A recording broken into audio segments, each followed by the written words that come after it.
panel for adult services.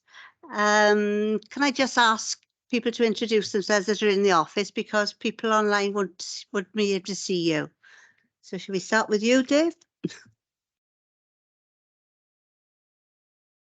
Dave Howes, Director of Social Services. Louise Gibbard, Cabinet Member for Care Services. Helen St John, Head of Integrated Adult Services. Kelly Gillings, Director of Regional Transformation for West Morgan. John Franklin, Local Area Coordination Manager. Hayley Gwilym, Cabinet Member for Community Support. Thank you all. First item on the agenda is apologies for absence, Liz. We've received apologies from Councillor Cheryl Philpott and Paxton Hood-Williams and Officer Amy Hawkins. Okay, disclosures. Are there any disclosures of personal and prejudicial interest? Okie dokie. Yes, Chair. My daughter works for social services. Thank you, Chris. Liz will let you have the form. Number 3, prohibition. Oh God, I can't even say it. Prohibition of whipped votes and declaration of party whips. Item 3. Are there any? Good.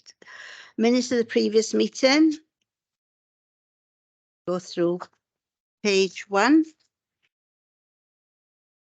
page 2, page 3, and page 4.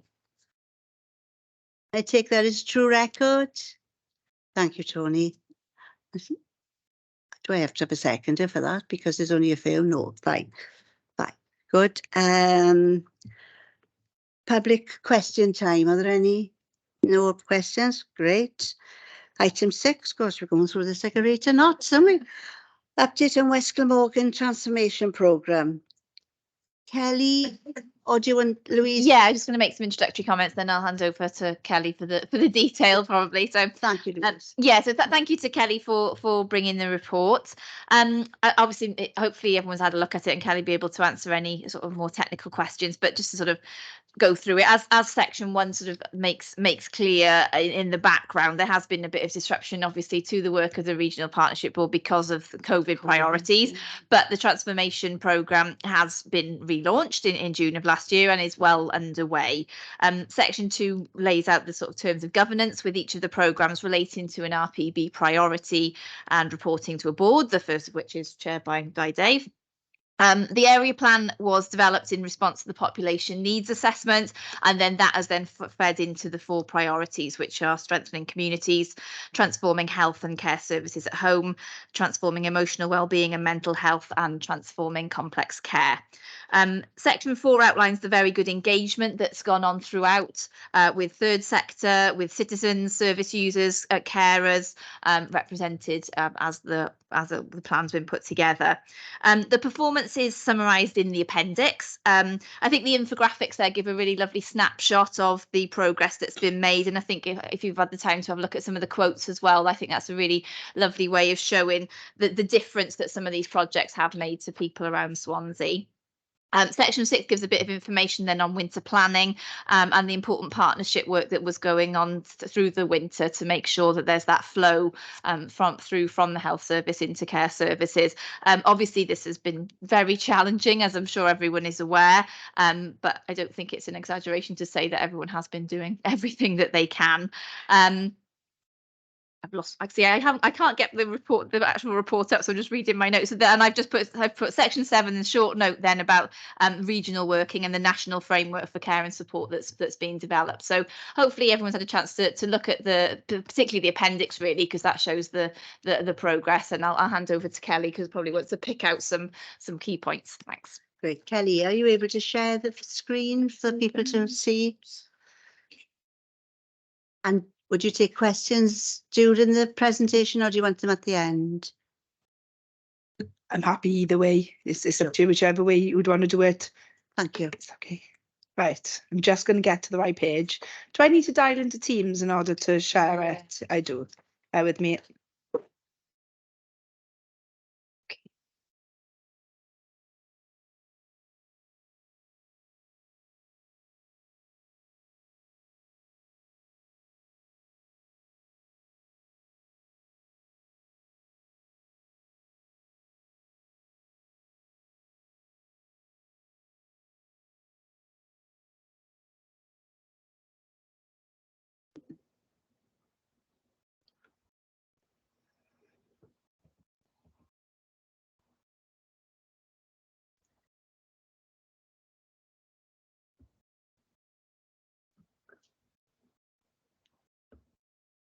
Right, hopefully I'm not reverberating back on Teams now. Is that okay? Yeah, perfect. Okay, thank you very much, Councillor Gibbard, for that great opening. It really sets the scene for the pieces of work that we've been doing over the last year and previous years. So the report I'm going to give you does give a recap of the work we've done since March 22 of last year, when I came to Scrutiny and shared some of the work we'd done the previous year. I can hear it. Oh, no, I can't, sorry. My apologies, I couldn't hear anything until this came up on the screen, you know. So I didn't hear anything about the personal declarations or anything, but we'll come back to that. You finish your presentation and we'll come back to it. Where was that? Sorry, Kelly. That's no problem at all.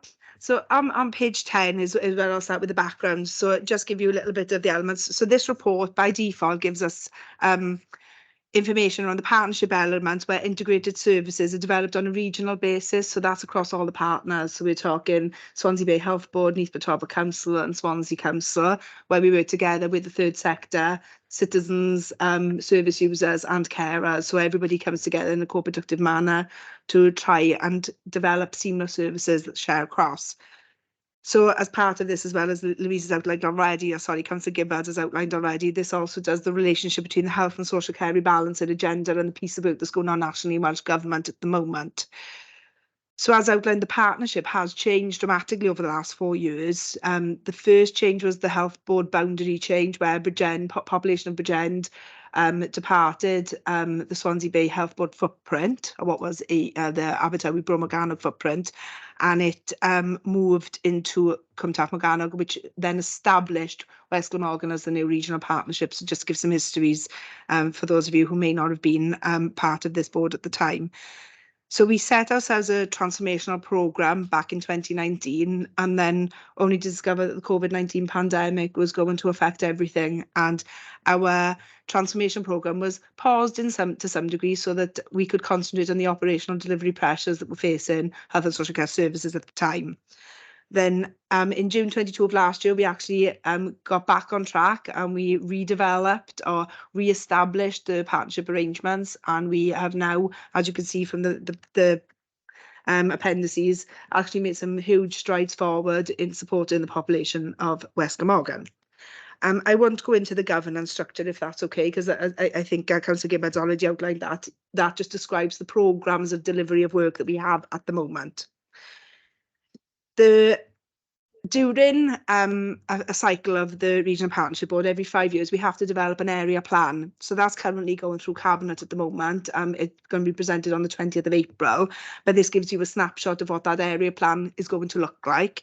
It was endorsed by the Regional Partnership Board on the 25th of January, and it sets out that we have these strong priorities of things that we need to develop. Apologies, I'm not moving the screen as well as I'm talking. Am I still helpful to those of you on the screen? So as Councillor Gibbard's already outlined, we have 4 key priorities, which is strengthening communities, transforming health and social care services at home, transforming complex care and transforming emotional wellbeing and mental health services. The bottom 2 in the diagram haven't changed dramatically. The language is still the same, but what we have done is change the language of strengthening communities and the transforming health and care services at home. The priorities remain similar, but we've actually co-produced the language with our citizens and carers so they understand what it is we're trying to do. So it enabled us to have a better conversation with our service user representatives. So then in the description, then underneath that, there's some diagrams which outline the actual things we're going to be focusing on over the next 5 years.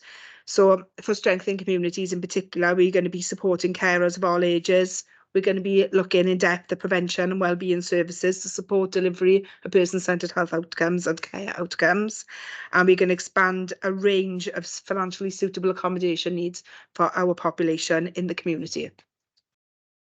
Under our transforming health and care services at home, we're going to be particularly focusing on home from hospital services, so it's preventing people entering a hospital. We're going to be trying to reduce the unscheduled care emissions by doing as much as we can in the community to allow individuals to remain in their own homes. Reducing the time spent in an acute hospital, so the length of stay should be reduced, and we'll continue the good work that we've been doing over a number of years in the partnership space.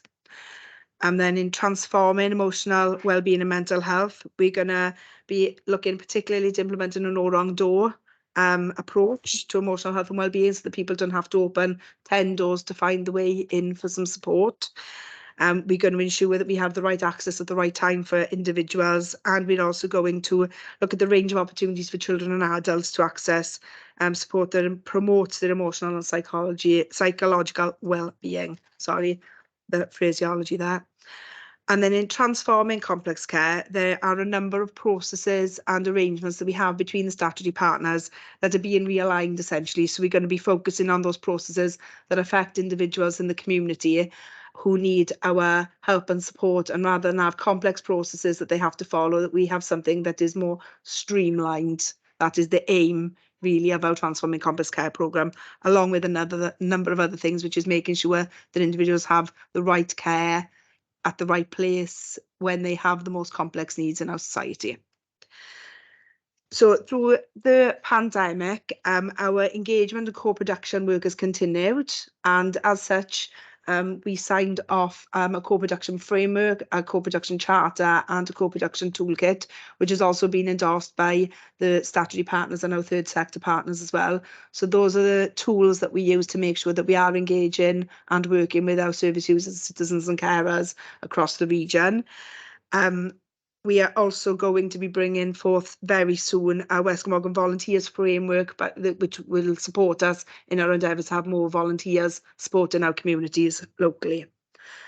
In terms of programme progress, I can't say any more than these appendices say, and share with you the good work that's been going on in the courts from the people that we've been working with. So I think that stands for itself in terms of our report.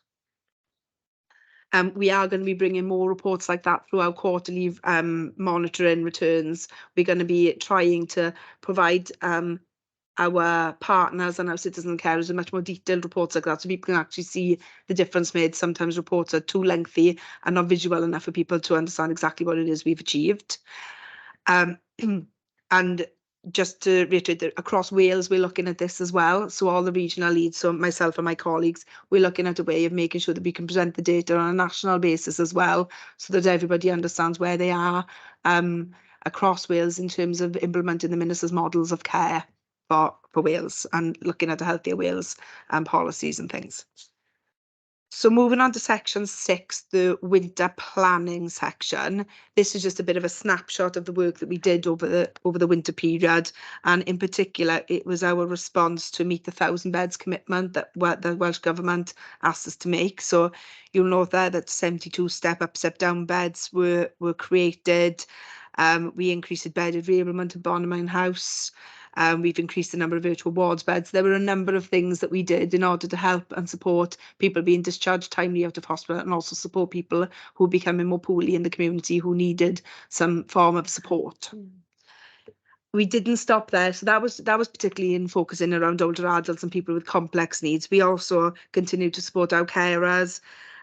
We made sure that we had additional communications to do with the financial crisis going out to our carers, and also supported the young carers by providing them with some relief over the Christmas period. The emergency support for care homes that we started during the pandemic, we also now have made that a business as usual thing that we do over a winter period, in particular over that Christmas period, to make sure that we have a workforce that can step in should any care homes find themselves in a bit of crisis. We made sure also that we were looking at children and young people and making sure we had regular discussion and oversight of what was going on in children and young people's area, especially around those waiting for emotional and psychological well-being.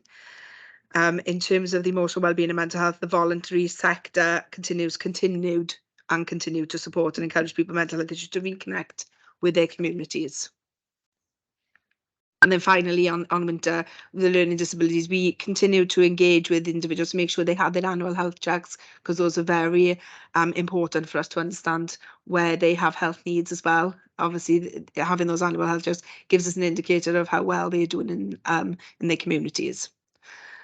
The final section of the report then, section 7, just gives you an example of the work that we've been doing with Welsh Government, and it's in main to strengthen the Part 2 and Part 9 of the Social Services and Wellbeing Act. The programme for government wanted to create a national framework for care and support, and as part of that they created a number of work streams that myself and a number of colleagues across Swansea, Port Talbot, Health Board of Citizens and Carers have been involved as well, around governance and scrutiny, planning, performance, engagement and voice. We've all been contributing ways that we can strengthen the arrangements or support the regional partnership boards in their delivery of services, or integrated services, I should say. That work continues, and in due course we'll be having a Part 2, Part 9 consultation coming out from Welsh Government for the changes they wish to make to the services. And that concludes my report. Obviously the appendices are really important in terms of the progress we've made. Thank you, Kelly. Are there any questions for Kelly? I've got one. You talk about volunteers and how to encourage them in the community. How do you intend doing that? There is a number of ways we do that. So within the partner organisations, so Swansea Bay, Swansea Council and East Port Talbot, you already have people who work with people who want to volunteer and provide their support to communities. But our Swansea Council Voluntary Services and East Port Talbot Council Voluntary Services have been developing a framework with people who are already volunteers to try and encourage more people to come in. What we thought was, if they had something that enabled them to volunteer where they could and how they wanted to, and a framework within which they can participate, it was going to give them how can I describe this? It is going to give them a solid foundation by which they can volunteer. People were volunteering, not really knowing what that meant for them. Right. So having a framework in place was going to allow us to speak to people and say, if you volunteer, this is what it means, and this is the training and support we give you, and all of those sorts of things. Okie dokie. Does that answer Thank you. questions? Yes. Well, later on we've got a presentation with the local area coordinators, and I think they must have a tremendous role in that, because it does help people to not be lonely and all those different things. Yeah. Are there any other? Thank you, Tony. Thank you, Chair. I was intrigued by the section that talks about moving to providing most of the care at home. Has any estimate been done as to what that might cost in terms of fitting homes to look after people who in the past would have been looked after in hospital with equipment and people popping in and people staying overnight? Think particularly of your sheltered housing capability, where if an elderly resident suddenly finds that a care package is brought to him or her that's 24 hours round the clock in a two-roomed accommodation in one of our flats, where are the carers going to sit and where's the equipment going to be? And can we predict ahead what this shift from looking after people in hospitals to looking after people in a random collection of homes, what that actually means?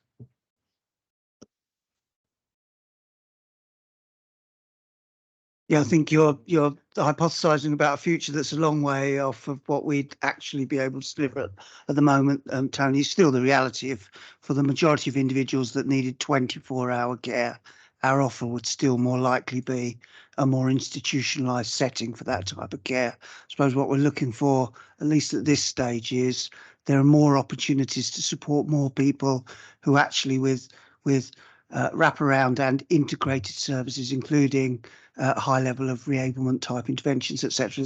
There's a lot more people who could be better enabled, not to necessarily need 24-hour care, that actually the care could proportionately be delivered at home, but we don't necessarily get it right for enough people at the moment. So they miss out on that opportunity and then default to 24-hour care in an institutionalised setting or a more institutionalised setting, when a better offer we would be capable of delivering, but we'd struggle to do high levels of 24-hour care in people's home for the reasons that you describe, and that in reality it would be unaffordable for us as well. Thank you, Dave. I've got Councillor Alan Jeffries and Councillor Jeff Jones wanting to ask questions. I don't know which of you was first. Alan? I think it was Jeff. It was Alan, was it? Okay. Well, thank you, Chair, and thank you, Kelly, for a comprehensive report. Just clarify a simple point. I was looking at winter planning, point 6.2, and the issue of virtual beds. Being an ex-computer teacher, when I hear the word virtual, it implies to me something that's simulated. I mean, do these beds actually exist, or is it, I don't quite follow. Just if you could clarify that point, I'd be grateful. Thank you.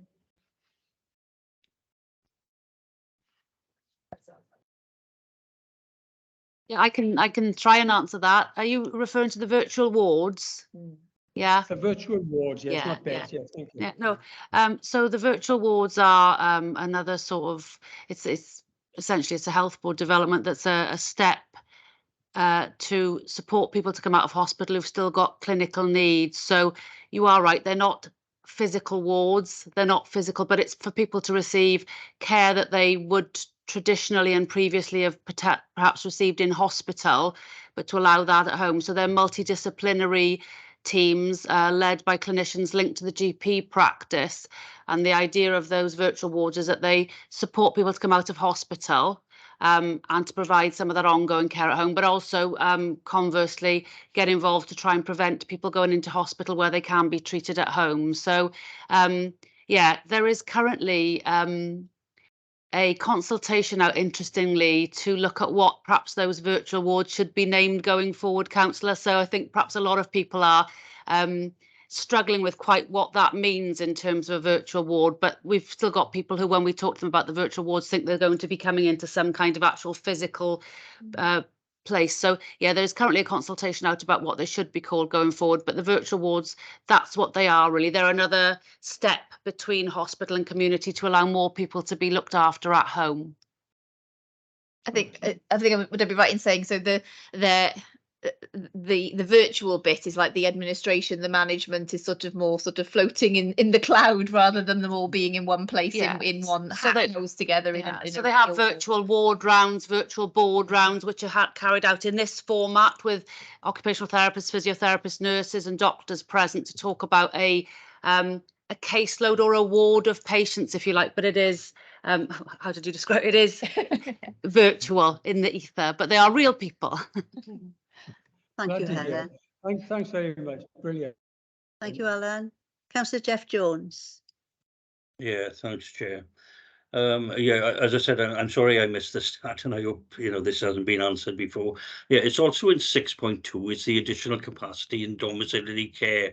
I think they actually was created 1,000, but 600 actually subsumed by having to relocate existing packages back to the LAs. What exactly do you mean by subsumed? Where do these, shall we say, 600 actually hours go to? Who actually dealt with it? Have they just been, what do you mean by, relocated to where? Okay, Dave, you want to answer? Yeah, thanks, Councillor Jones. So when we were talking with the Minister about the ambition that we would have in the region for creating additional community capacity, so whilst the Minister described it as beds, create more beds because we're worried about hospitals falling over, clearly we wanted to reframe that as, well, some of that will be physical beds, some of that will be other sorts of capacity. And one of the big areas that we knew we were struggling with, and we've had those debates in these meetings and other fora, is we didn't have enough domiciliary care. So what we were describing to the Minister is we have plans in place to increase domiciliary care capacity. That was both in-house in the council's own domiciliary care services and the work that we would do with externally commissioned providers to support them to increase their capacity as well. What this is describing is we set ourselves a goal of create as many additional hours as we could, and we did pretty well with that. We actually created an additional 1,000 hours, but as fast as we were creating additional capacity, there were still providers that were struggling with their existing staff leaving the domiciliary care sector. And when those staff were leaving the domiciliary care sector, often those providers were handing back to the council the packages of care that still needed to be delivered. So we weren't able to use all of the additional hours that we created to support people that weren't currently receiving domiciliary care. We had to use some of those additional hours to support people who were previously receiving care but were at risk of that care being disrupted. And what the 300, it's actually changed since the report or the performance information that fed into this report that came from what we fed back to Welsh Government. It's actually been a further net increase. So we've carried on trying to expand domiciliary care capacity, and the number of handbacks, people, care being disrupted has reduced. So the net increase in capacity, has gone further than the additional 300 hours that was quoted in this particular report. And actually, we've got, contrary to, it'll probably come up in the performance report, but I'll jump the gun a bit. We're actually seeing now waiting lists for domiciliary care, which were a real concern for us for, probably the last couple of years, and I know a concern for the committee. But our waiting list for domiciliary care have returned now, probably over about the last month, back to levels that were more similar to pre-COVID. That doesn't mean that that's still not a challenge. There are still waiting lists, and there are always waiting lists for domiciliary care, but we haven't got the horrendous waiting lists that we have had for the past couple of years. So that is a sign of, hopefully, some or further evidence of the recovery that's been prompted by not only the hard work that's captured in Kelly's report, but obviously the hard work that was taking place in individual organisations as well. I hope that made sense, Councillor Jones. Yeah, it does. It's good news as well. We're actually, moving in the right direction, with the private sector as well, improving. With this report as well, I can see what we're actually aiming at and so on. But from, shall we say, times gone by, there seems to be more and more onus actually on carers and people, want to be in their own home and so on. I know we're actually talking about, support packages, for these people, but I see more and more of a pressure actually on individuals. We're moving from perhaps a nanny state to putting more and more pressure on users and carers. Am I wrong there, or what? No, I think you're right. There is a drive towards, clearly supporting a greater level of independence, as Tony challenged around quite how far we would go. There is that drive, and it does create some tension, particularly when overall we don't have sufficient resource. So people who are coming to us, you're right, more people expect to be able to be supported at home, and we have got finite resources, not necessarily always in relation to the money that's available, but the actual physical resource available around staffing, etc., which has been a big part of the challenge over the last few years, and certainly at times, and that continues to be the case at the moment. It was worse over the last couple of years, but it's still a challenge at the moment. There'll be times when what's absolutely the right thing for an individual and absolutely is what they would want, we are struggling to meet that need as quickly, as we'd like to be able to. And in those circumstances, often what individuals and then unpaid carers will do is step in and bridge that gap. Some of that's okay and works for families and individuals. Sometimes that's actually compensated for a deficit that we would expect to be able to support them with, and we work hard to bridge that gap as quickly as possible. I suppose the worst end of the spectrum of that challenge is when it doesn't work, when it's not sustainable, we can't get the care in place as quickly as we'd like, and then we have to default necessarily to an offer in a residential care home or a more institutionalized setting.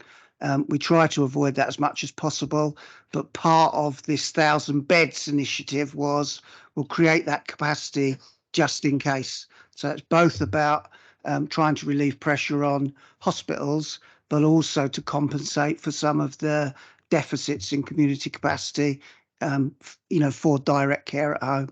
But you're quite right to flag it. It's still an issue. It's a reducing issue, but still more problematic than we'd like it to be.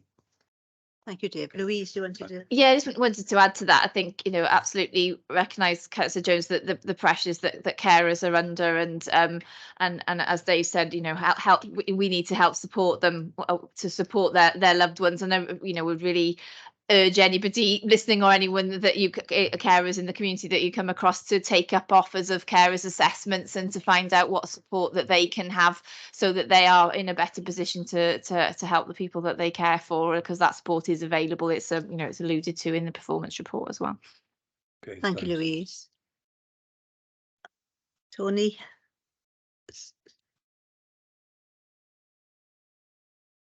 Yeah, thank you, Chair. I noticed in the report the reference to the dementia people, older people's working group would be leading on the dementia plan for Wales.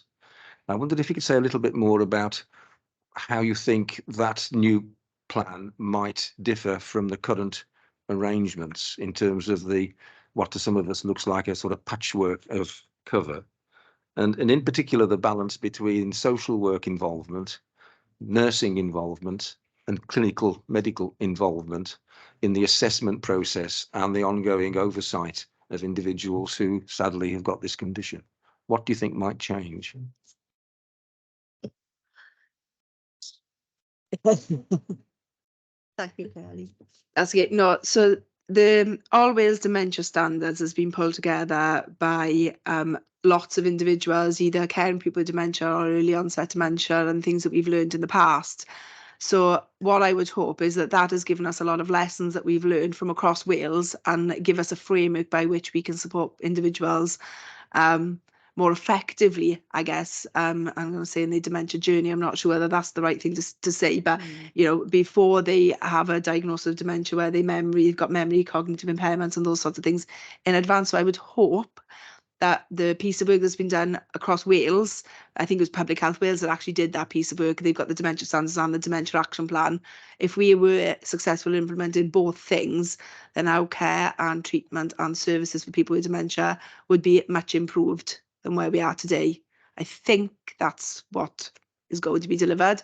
And what I'd hope is that our programme for dementia going forward, now we're back reinstating it, what they're doing is they actually look at each stand and go, right, what have we already got in our region? What are the gaps? So they're mapping out all of those services. There's a tremendous amount of work going on in and around dementia. And in fact, there was a workshop just yesterday with people with carers for dementia, and people with early onset dementia, and people who have lost loved ones to dementia came forward to give their views about the things we could do, along with a lot of staff and people who work with people with dementia too.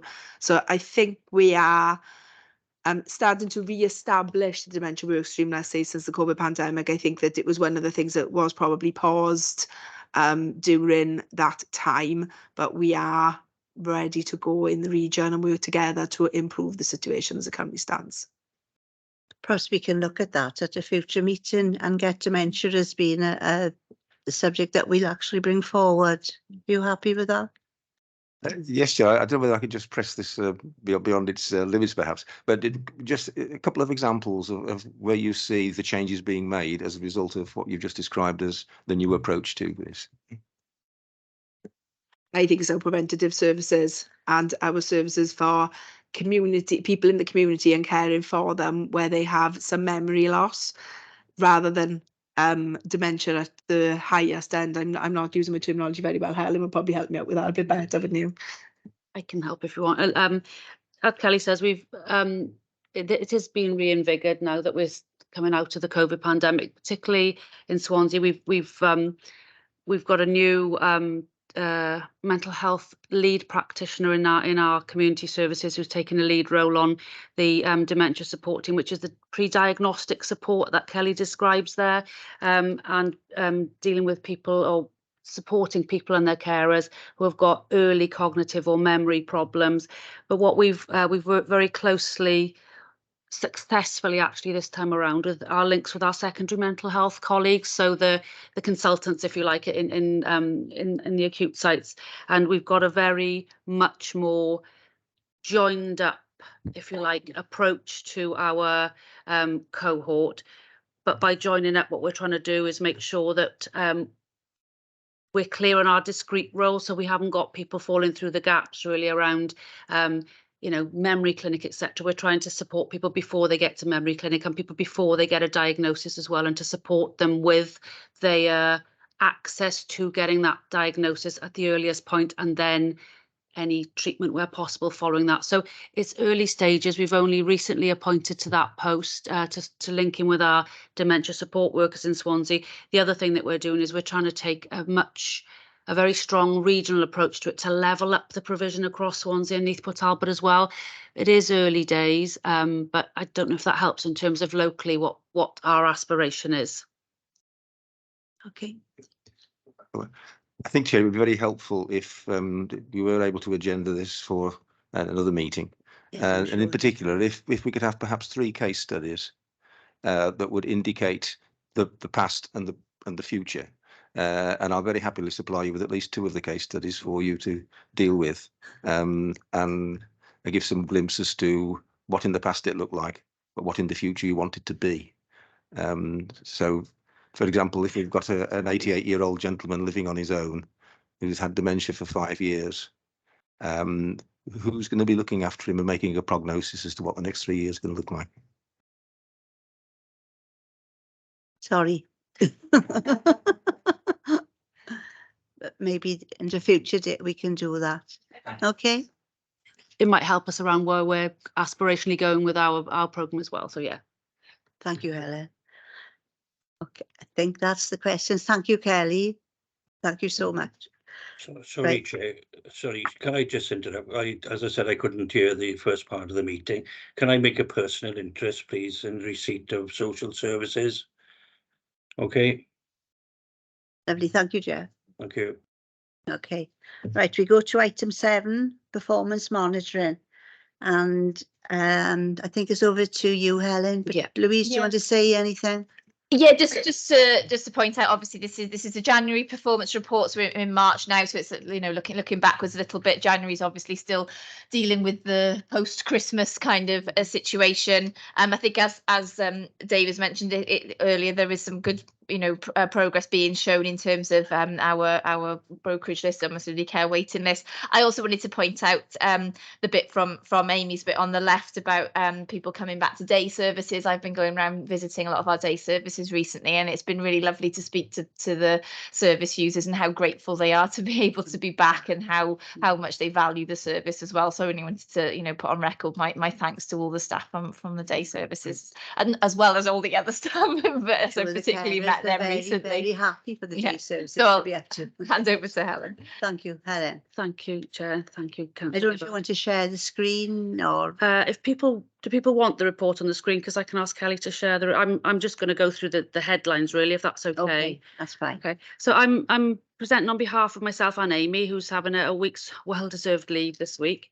And I suppose before I go through our headlines or our narrative really for the January report, I will try to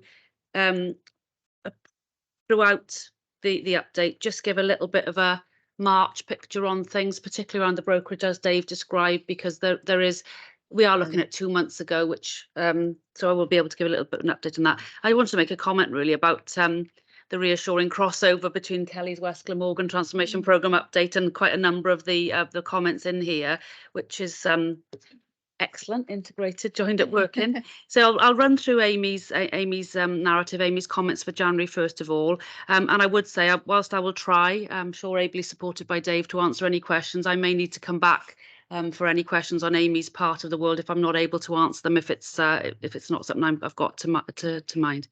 So in January, then there was a particular focus on customer contact across all of the teams. What we were trying to do is trying to bring down the demand that was coming to the front door and ensure that people needing to contact us are able to make direct contact with the teams in order to get a quicker and a better customer service. We're trying to, and we've still got further work to do around ensuring all of our teams have got the Jabber phone lines to enable them to be contactable out of the office, to be contactable at home. We're trying to make sure we've got consistent, clear out of office responses for the public and for communication contact details. We have made improvements, but we're still driving that work forward just to make sure that we are making sure that people can contact us at the earliest opportunity. We have had during January, before Christmas and really during January, a really significant focus on financial and resource planning to ensure us to be able to deliver a balanced budget in 2023-24, and we've made really good inroads into being able to achieve that. We've been able to, as a result of that, internally confirm the extension of fixed term contracts linked to grants and to start to sign off vacancies to allow us to go out to recruit to vacancies. We've had a review of costs and fees for 23-24, including the real living wage and inflationary pressures. It's been completed and it provides more favourable fees for our providers. In terms of work that's progressing with regional colleagues to improve the continuing healthcare processes, that's the complex care that Kelly referenced in her report as well, including joint working processes and a dispute policy. A Vanguard review is planned in February to finalise that work, and that has taken place over the last 2 to 3 weeks. With clear sort of outputs from that for us all. Assessment and care planning completed by the learning disability, community mental health teams and older people's mental health teams has returned to pre-Christmas levels.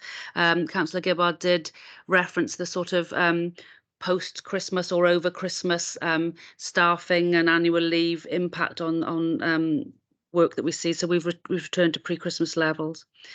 The approved mental health practitioner warranting interviews have been completed and the team is fully re-warranted, and we have additional approved mental health practitioners from other services supporting that rota. Just for some clarity, in case of any is required, the approved mental health practitioner is an additional qualification that social workers can undertake to allow them to accompany our Section 12 doctors to visit people in mental health crisis, and they have a warrant which allows them to support the mental health sectioning process, and that is a statutory duty of the local authority. And we did have some challenges around our resource to support that, but this is just to provide assurance that we have now got a fully re-warranted team. Additional step up, step down capacity continues to be available, contributing to the 1,000 beds ask, as Kelly referenced, and that's really to alleviate pressures across the health and social care system. And we're also, as part of that, looking to increase the number of beds in Bonamine to 24 beds. The total attendance at day services increased again, and we're trialling approaches that are working well, including our Abergelli day service being extended to include older people, in addition to the cohort of older people with a learning disability that attend there. General trend is an increase in the number of service users receiving and attending a day service, and we're also progressing work to develop the most effective way to deliver day opportunities in the future. Safeguarding consultations remain high with low adult at risk reports. The Deprivation of Liberty Safeguards team are working closely with Neath Port Talbot and the Health Board in relation to the Deprivation of Liberty Safeguards and the Deprivation of Liberty Orders and the Liberty Protection Safeguards preparation in preparation for the change in legislation, although we've currently got limited information from Welsh Government about the regulations and the Code of Practice. And just to provide some clarity, the Deprivation of Liberty Safeguards, the Deprivation of Liberty Orders are where we have a deprivation of liberty in place for somebody in the community outside of an establishment such as a hospital or a care home. So that's Amy's update for January. From my part of the world, we saw very high levels of activity across all services during January, and we had a real return to business as usual following the sort of lull over the Christmas or the December holiday period. Our common access point has seen a real increase in demand via all of our access routes. Our email contacts increased significantly, which is really positive because we are trying to encourage people to contact us via email for non-urgent contact to make sure that our phone lines are available for those people who are trying to ring us in crisis. That said, we've had a real double whammy during January because we've also had the highest volume of telephone contacts through the Common Access Point since August 2022, with almost 350 more calls answered during January than during the month of December. And additionally, the Common Access staff made 430 more outgoing calls during January than in December. So just showing that every access route into the Common Access point, our demand has gone up significantly. The number of cases managed by the MDT in CAP has increased, so that is showing that more people are coming through to us needing an urgent response to be dealt with in CAP rather than being referred through to the teams, and the teams are managing that in CAP. Social work assessment and review activities recovered following the seasonal holiday period, and we're finding the team leads giving a lot of support to the workforce with active caseload management just because of the increased complexity of their caseloads. We noted the consistent number of carers identified and the number of assessments and reviews which were being performed.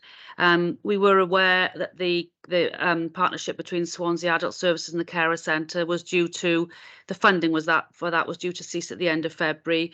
But just for assurance, given the really positive impact of that work, we've taken steps to look at the commissioning activity that we've got with the carer centres and to include that work in the commissioning activity rather than it hasn't ceased, just for assurance, particularly given the comments we've had during the meeting about carers, unpaid carers, and the amount of support that is required and the amount of work that they are undertaking. Admissions to our residential reablement facility, that's Bonamine House from hospital, reduced during January.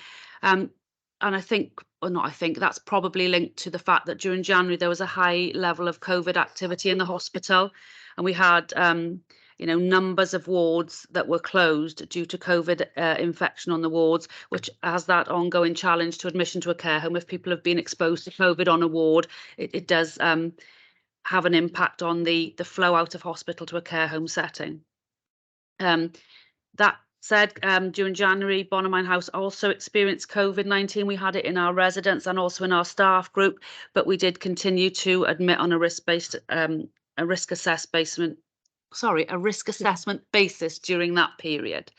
During January, for almost all of January, the hospitals were on a very, very high level of escalation, and as a result of that, the cohort of people within the hospital sites were people with a very high acuity of illness, and that really challenged us to identify people who would benefit from our reablement offer because they were so unwell.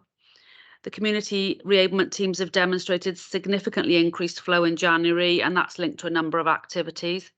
Our therapy-only support offer continues to identify individuals at home or in hospital who can be supported by either the registered therapists or the assistant practitioners in place of some of the domiciliary care where we've seen a paucity of care. And we've also had increased improved flow into the external domiciliary care sector, which has freed up our reablement capacity. That's what Dave was referencing earlier about some of the additional hours that we have managed to secure with the external sector. Our brokerage figures following Christmas have shown a really pleasing continued reduction in numbers awaiting care, to further demonstrate that flow, if you like, through our reablement out and out into external domiciliary care. We have addressed the lack of recording, which was demonstrated in the January report. But just to bring you right up to date, our figures on brokerage yesterday at close of play were 105, which is a figure that we are far more comfortable with. And pre-COVID, we're comfortable with our figures to sit around the 100 mark because we've got a pipeline of activity then to feed through to the external domiciliary care sector. So there's been a real improvement there.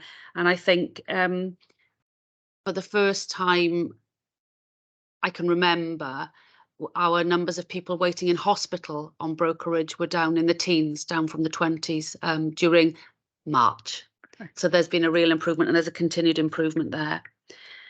We have been challenged with our internal home care recruitment timelines because we've had some delays in processes.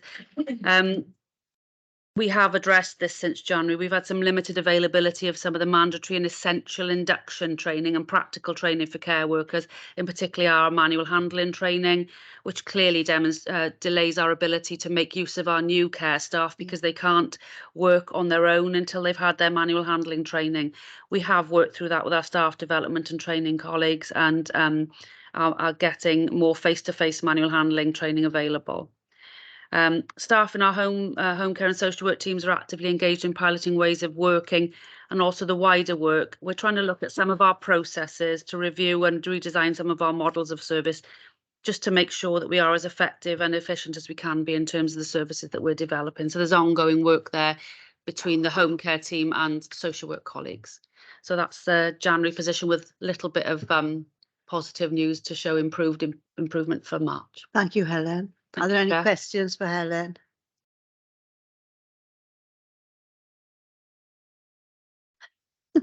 Tony? Thank you, Chair. I'm not sure whether this is directly relevant to some of what you've said, but in preparing for today's meeting, I came across the Welsh Government's nursing care document offering interim guidance on nursing matters in March, now just recently.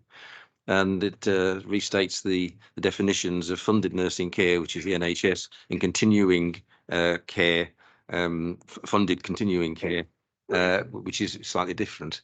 And I was wondering if that's already beginning to make any minor or major difference to the way in which the different resources are able to be brought together, if one's free on the NHS and one isn't.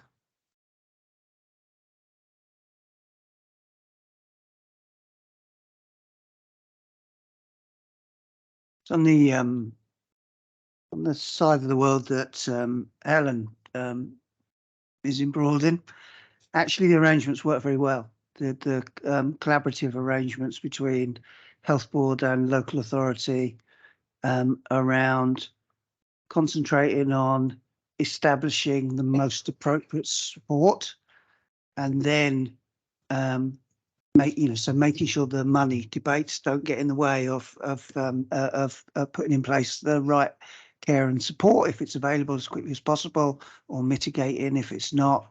Then second step is then sort out the financial side of it. And if it's complicated to sort out the financial side of it, there is an interim agreement in place that basically says just fund it 50-50, so nobody's worried, and then and then sort it out, and then retrospect to keep an eye on making sure you catch up. But importantly within that is that bit about, but don't get it wrong, this isn't about organisational convenience for us. This is about making sure that individuals don't pay for healthcare that should be free at the point of delivery. And again, for the cohort that Helen deals with, those arrangements work very well. So whilst I don't necessarily think the updated guidance necessarily will greatly improve arrangements for that cohort, because they are working pretty well, as long as they're consistent with what works well, and there isn't anything that I've seen in them that would suggest it would introduce some tension into the system that doesn't exist now. That's slightly different to other cohorts of the population, so it doesn't work as well. As we know, we've had that debate in this room around particularly the cohort of our population with learning disabilities doesn't work as well at all. It's much more, well, a polite description of it would be clunky. That doesn't quite capture quite how not well it works at the moment. In the main part, that doesn't lead to individuals being delayed in terms of care and support, but it does introduce some delay. So it could make it, for example, slightly less smooth for somebody to be discharged from hospital as quickly as they might have been able to. And that is, there are risks associated with that, and that's not as good for the individual as otherwise. But it's not, that's probably the worst that it kind of impacts. So if you were living in the community and you were in crisis, you are still going to get urgent care and support. But so it doesn't stop that happening, but it does introduce a heck of a lot of tension between the organisations, and could lead to examples where an individual then has to go through an appeal process to make sure that they haven't ended up inadvertently paying for care that should be free at the point of delivery. So it doesn't work as well on that side of the spectrum. I don't think that, there's been numerous attempts at rewriting guidance to make that work better, and all of it spectacularly failed as far as I'm concerned. the real solution for that. And it is touched on in the report, at least peripherally, and that reference to Vanguard workshops, where we locked ourselves in a room for 3 days. A big part of that focus was to come up with a proposal for a pooled fund arrangement that would take away all of that sort of challenge and work much better. We came up with a good theoretical proposal, having locked ourselves away for 3 days.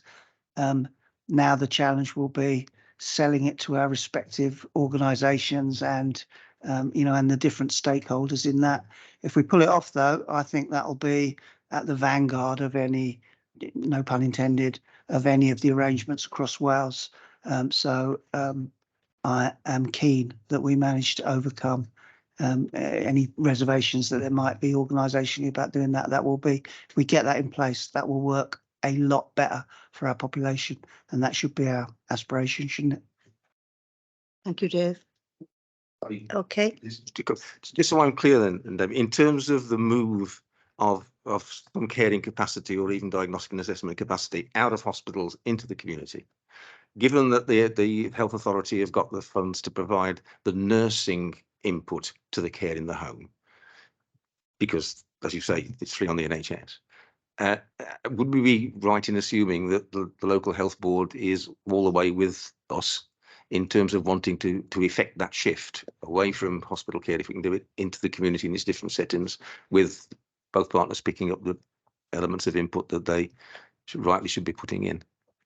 So that's absolutely health board's stated intent. That's absolutely Welsh Government's policy intent. That's absolutely what the local authorities signed up to through our commitment to develop what are very good integrated services, particularly in Swansea. That are and Helen needs to take considerable credit for the part that she's played in leading that over a number of years, including before she took up this current role.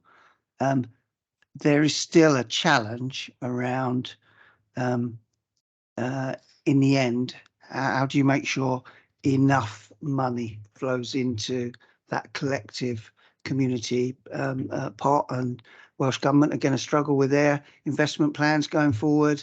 The local authority will struggle to find more money than we already invest, and the health board will remain in a challenging financial position. They have been in a challenging financial position. I don't think that's going to ease very soon. So the intent is there, the logic is there, it's the right thing to do for people. There will be a bill to pay at some point.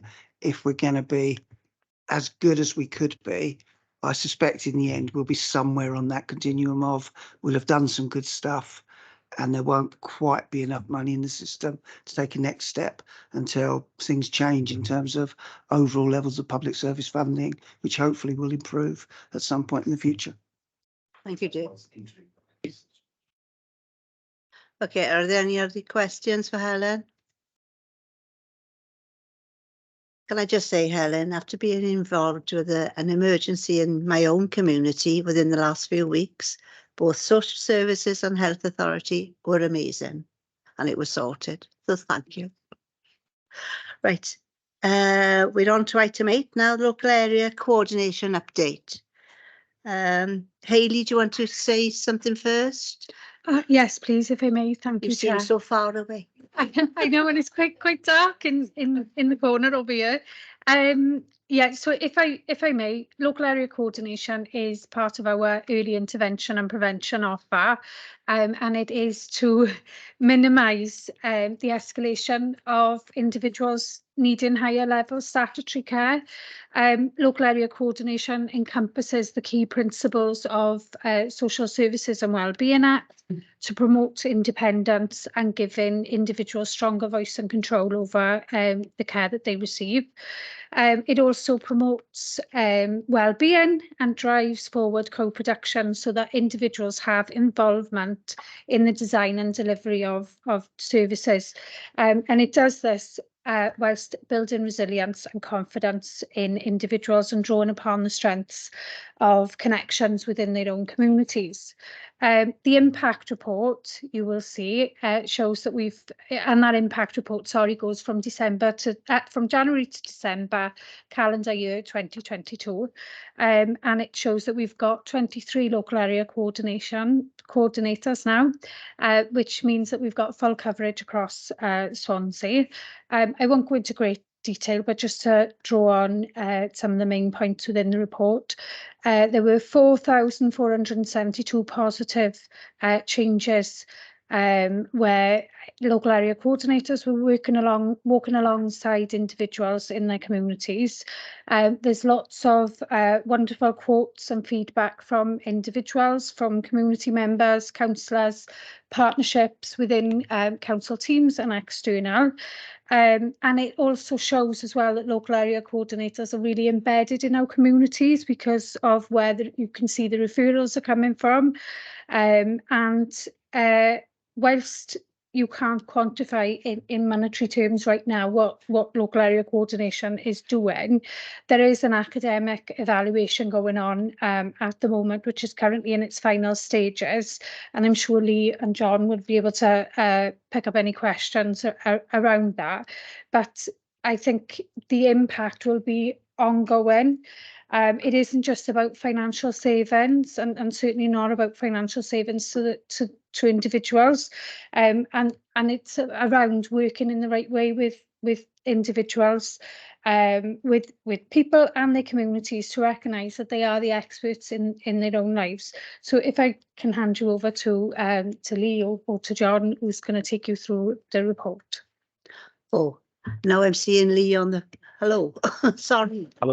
Hello, Councillor. Yeah, and I can just come in very quickly before John, if that's okay, just to set it up, because in fairness, I'm very proud of the work John and the team are doing around local area coordination. So I don't want to steal any of their thunder at all, but just to kind of set the context for John and the work that has been done. Yes, as the Councillor said, this highlights the performance of this approach in 2022.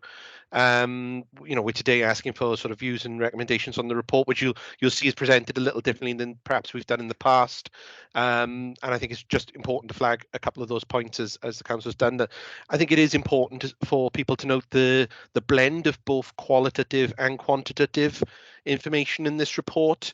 This is one of those services that really comes to life when you hear the stories of people realizing outcomes and achieving their definition of a good life. So I think it's really fantastic to see so many of those contributions in there from elected members and local supporters and the people themselves who have been supported through local area coordination. And alongside this, I just think it's worth mentioning as well that we're also doing some work separately to develop a local area coordination in Swansea guide for the benefit of elected members and others, to raise the profile and awareness of local area coordination in Swansea. So this report really focuses in a lot more about the information, about the impacts that it's had on the people of Swansea. So I'll pause there and I'll just let John say anything he wants to about the detail of the report and the performance of the team. Thank you. Thank you, Lee. Over to you, John. Great. Thank you, Chair. Yeah, just going on from what Lee was saying, I won't go through the whole report unless you particularly want me to. But there were some particular things for me that for this is the first time we produced a report like this. As Lee was saying, showing some of the qualitative as well as the quantitative reporting. I think for me there are three P's for me really. One is that the very beginning of the report talks about the purpose of local area coordination, and that's really important for us to revisit and to reflect on. It's something, the whole report, everything that follows page 3, which talks about the vision and the charter, so what we aim for, how we do that. But the purpose of local area coordination is about increasing capacity. It's about increasing capacity for individuals and also increasing capacity for communities to be able to face challenges themselves and use the skills and experience and gifts they've got in their own lives, and to decrease demand for and reliance on formal services wherever that's possible. So everything that follows from that point, I think, reflects the work that's been done in the last year. To say it was the first time we've done a report like this, it's the first full year that we've had full county coverage, so we've been able to report on that. So the first P for me is purpose. The second one is partnerships, and you'll see from all the quotes that follow that first page is that working in partnership is incredibly important for local area coordination. We work in partnership with the people that are introduced to us. We're not support workers. We walk alongside people and allow them to do things for themselves. And working in partnership with elected members, working in partnership with other council officers, and working in partnership with other organisations is massively important. We don't do things on our own out in the communities, but it's the partnership and the coordination part which really works incredibly well. And the third P for me is the positivity. It's all about recognising and celebrating strengths that are in individuals and communities. And some of the stories that are linked, mentioned in the report and are linked in the report, all show a real positive change to people's lives once they've had that interaction with local area coordination. So the last thing I guess I'd say is one of the statistics, the really one that we're quite proud of, where the instructions are coming from. So it's shown that over a quarter of the instructions are coming from people themselves or people from within the communities, which, as Councillor Williams said, shows that we're well embedded in the community, and we're able to get building those relationships in the community and making those connections. Thank you, Chair. Thank you, John. Any questions for John or Lee or Hayley? Great. Erica. God, it's difficult to see you when they put their hand up on this. Thank you, Chair. Erica. Hi, thank you. Thank you, John. Thank you, Hayley, for that. And Lee. I'm a big fan of local area coordinators. And I remember many years ago thinking about the idea was, one of my concerns was, how do we reach the individuals who are isolated? Or they don't go to any clubs, they don't go anywhere. So my question is, how do we identify them? How do you do that now? Oh, thank you. It's okay. Yeah, I can answer that. So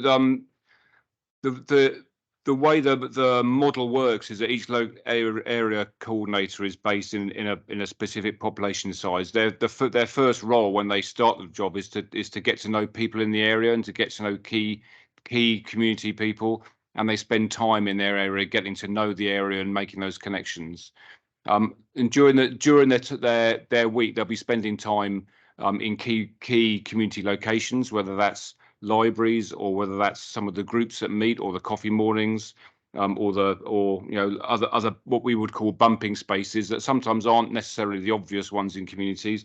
But building relationships and getting to know people is really important. And I think that the fact that we a quarter of our introductions come direct from people shows that we're making those connections. So if we really encourage people to talk to us about people that they may be concerned about. Often there are neighbours or people who are aware of people who are on their own and are isolated and vulnerable, and if they are able to mention them to us, then we're able to make those connections and provide some support. Thank you, John. So local area coordinators are being recognised in the communities now, are they? Or do we need to do more advertising? Yeah, absolutely. The obviously there are coordinators who have been in post longer than others. We've been going for, this is our 8th year of operation. So some areas that have got coordinators that have been embedded for longer. But a key part of their role is to be known in their communities and get known. And we're certainly working hard at that, and the newer members of our team are working hard at making those connections. And I think there's always more that we can do, but we're working in lots of different ways to make sure that coordinators are known and are contactable. Thank you, John. Thank you. If I may, Chair, just another question to the Cabinet member, Hayley. Hayley, the introduction, lovely. You said that we've got 23 local area coordinators in Swansea now, and that's the full number? Yes, Erica, that's the full number. That's full coverage across the whole of Swansea.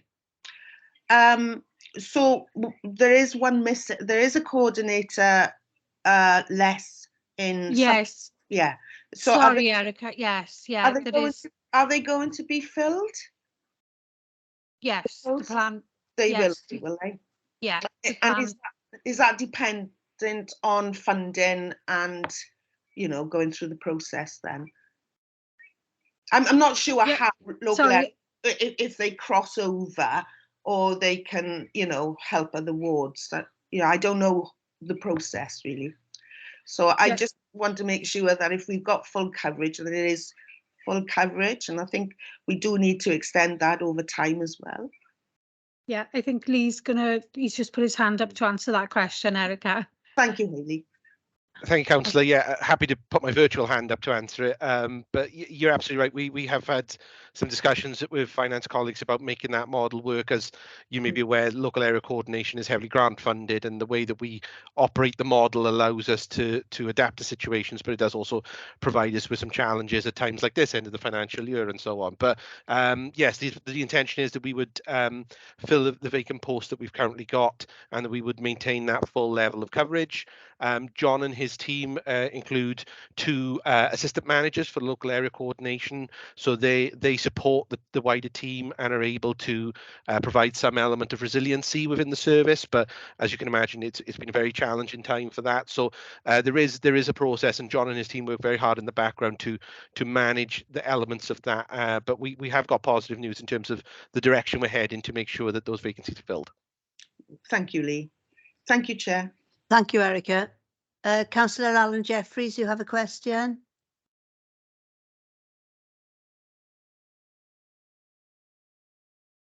You're on mute, Alan. Okay, brilliant. Am I through? Yes, we can hear you now. Okay, thank you, Chair, and John, Lee, and Hayley. There's no question about it that the LAC is a very big sort of success story. And I think I've raised this question before. I might have. I think with either John or Lee, regarding the guide that you prepared, which is very comprehensive, and I don't think you've left anything out. I mean, everything is in there as far as what we would need to know. My only question was the fact that it was 22 pages long, and I was questioning as to who the sort of target audience was, and that would be one. And I feel to go along with what Councillor Kirchner was saying about how do we get to those people who are in real need, is there some way that could be reduced to something that we sort of drop in through a letterbox, something about just a couple of pages, to clearly state in a kind of bullet point form what the role of an LAC is and the fact that they do exist. So I don't know how far down the road you've gone with that, but as far as the booklet is concerned, you know, I can't fault the content in it, but I think to get it into the greater or the wider public domain, it might need to be sort of a couple of page kind of bulletin that could be put on a notice board. Thanks. Thank you, Alan. I'm sure your comments have been noted. Lee, do you want to come back? Yeah, I can say something about that. Yeah, I'll go for it. Yeah. John? Yeah, thank you. The corporate delivery committee wanted, tasked us with producing the guide. The primary audience for the guide is elected members, to help them to understand more fully the role and how they can work closely with local area coordinators. Following on from that, it will be communicated out to other professionals and other team colleagues. So that's the primary audience. We do already have a leaflet, which is actually one of the appendices in the guide. The leaflet is held by all the local area coordinators and is something they use to get themselves known in their areas. But the primary way of coordinating and getting to know people is through building relationships with individuals and getting known in their communities. And so that those building of relationships, the making of connections in communities is the really vital part of the way that we get to know the communities, and the way that we encourage introductions from people who need that support. Thank you, Yeah, John. I think those last 4 pages really summarise it all, doesn't it? Really says it all. Yeah. Thank you, John. Thank you. Thank you, Alan. Thank you, Chair. No more questions? Erica wants to speak. So, Erica? Oh, God, this is awful. Come on, Erica. Oh, I'm so sorry. You got a hand up. Sorry, I'm so sorry, Chair. I couldn't get my mute off, and I need to take my hand down. So No sorry. worry, don't worry, Erica. Okay, thank you for that. And you know how much I support the local area coordinators. In fact, today I had a phone call keeping me updated with some of the issues that we have in the village. They are tremendous. Okay, item 9, which briefing on annual review of charges. Over to you, Dave. Yeah, thank you, Chair. I wasn't aiming to go through what is quite a lengthy report, an annual review that was taken to Cabinet, subsequently signed off, and then at least some of you will have had at least a peripheral reference to it in the decisions that you made at Council, because it linked into the annual budget setting process. For all of the detail that's in there, and I'm happy to take questions on any of the detail, the summary really is that we didn't propose that any new charges were implemented by the council at this stage, having done a lot of work over the last probably 6 or 7 years, making sure that there was equity around our charging arrangements. So it didn't matter what type of care and support you're receiving. If it was a chargeable service, you should be being charged. That's the only way it works. And to recreate probably a greater connection between the amount that the council was charging and the actual costs of services, which had that connection, if there ever was one, had been lost in previous years. The advice that continues to go to council is that you should maintain that connection between the actual cost of services and whilst Welsh Government policy or Welsh Government or UK policy remains that care does need to be paid for, you can't as a council really afford to not charge for social care services, because you'll end up not being able to provide social care to your population. So that's at the heart of the approach that we take, and it fits with the recommendation to Cabinet, which was you should maintain an inflationary uplift. That slightly contradicts the advice that I gave to Cabinet the previous year, where in the context of significant cost of living, issues for our population coming out of COVID, etc., and that actually at that point I recommended and Cabinet accepted a less than inflationary uplift. But if you kept doing that, then as a council, then you'd quickly again lose that connection between the cost of services and the charges that you levy. Didn't recommend that you made up, Cabinet having made a decision to suck up some of those costs. Didn't suggest that Cabinet considered catching up a year later. That didn't make a lot of sense. There's no point doing it in the first place if that was the case. But to apply an inflationary uplift, it probably doesn't, in all honesty, truly reflect the level of inflationary costs that there are in the social care sector. But if you went for true inflationary costs, then you'd be making astronomical increases, which again didn't seem fair or reasonable given the circumstances our population face. So it was an inflationary uplift of levels out at about 10% overall,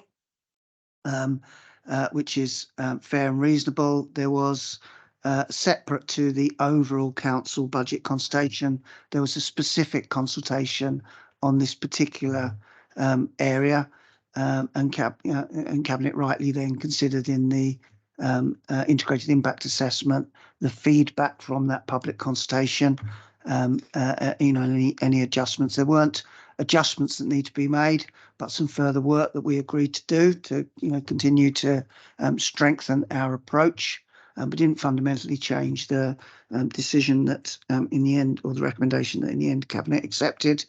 So that was fine. There is one bit in there where we do flag that we don't rule out the potential for coming back to Cabinet. It's really only a small area, but there's always scope within our policy to bring back recommendations in year about areas of service that aren't fully charged for, and to revisit whether they should be, to help maintain delivery of services. There's one area where there might be flagged in the report where there might be some consideration of that, and that's around some of the assistive tech offer and circumstances, for example, where if an individual has a lifeline, they lose the pendant or something like that, which apparently happens more often than I probably have been aware, that actually the council just replacing that and there not being any charge, etc., isn't probably the best approach. It's small beer in the great scheme of things, but again, if you follow that principle of you can't really do anything other than charge the something like the full cost of or the actual cost of services. So we might come back with that, or we might park that until the following year and then ask Cabinet to consider that. We're doing some further work to consider that at the moment. Then the other big thing to remember, and I'm sure all of the committee are now well versed in this, but remember, whatever those charges that are actually described in the charging policy, that doesn't necessarily mean that that's what an individual would end up being charged for their care, because what an individual is actually charged is based on the financial assessment that's taken place, and that financial assessment clearly follows the rules that Welsh Government have set for their fair charging policy. And in simple terms, that means if you receive community services, things like domiciliary care, the maximum that you could pay would be £100 a week.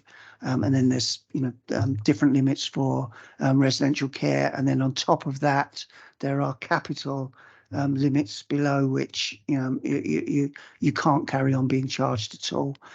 So whilst these are headline figures for that reflect the actual costs of care, they don't actually bear a great deal of resemblance to what somebody ends up paying. What somebody ends up paying is the outcome of their financial assessment. Again, probably the committee be aware of that, but you'll have heard, the consideration in England towards moving to fairer charging policy and making care more affordable. Most of those proposals that only come in, presumably over the next couple of years, they're only really levelling up to, in the main, to a position that Wales has already got in place. So it's not that we're behind the curve in terms of those kind of developments. But I'll stop there, Chair. Thank you. Louise. And yeah, I don't want to repeat much of what Dave said, and also just to sort of re-emphasize comments I think I made at the joint scrutiny panel at Cabinet and at full council, because we have looked at this. It's not something that we have done willingly, especially in a cost of living crisis. But as Dave has pointed out, cost of living crisis applies to the cost of social care as well, and so we've had to sort of make that bridge that gap. But I hope everybody is reassured that as David says, that everyone is entitled to the financial assessment. They can have a reassessment, and there is support available for people if they are struggling. We're not taking a punitive approach by this by any means, but so I think we've discussed it in many forums. So Thank you, Louise. Are there any questions of Dave or Louise? Thank you both. Item 10, the work programme. Are there any comments? Can we add dementia onto our work programme? Yeah. Okay, thank you all for attending, and I close the meeting. Thank you. Thank you, Chair. Good night.